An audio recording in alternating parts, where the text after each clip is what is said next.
Sarap panoorin itong mga ganitong Pilipino. Magandang gabi po sa inyo lahat. Kulang sa ingay ah.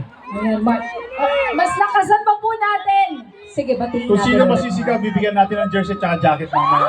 Yan. Sino gusto ng jersey at jacket?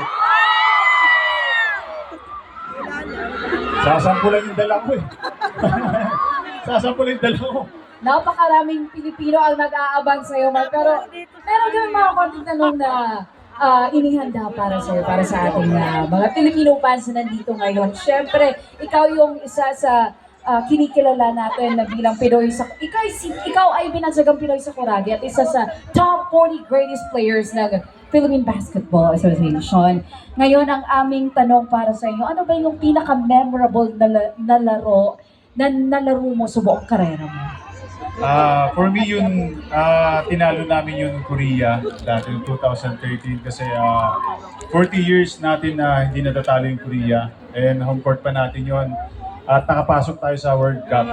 So yun yung pinaka alam ko marami na akong championship na napanalo, nag-Grand Slam na kami.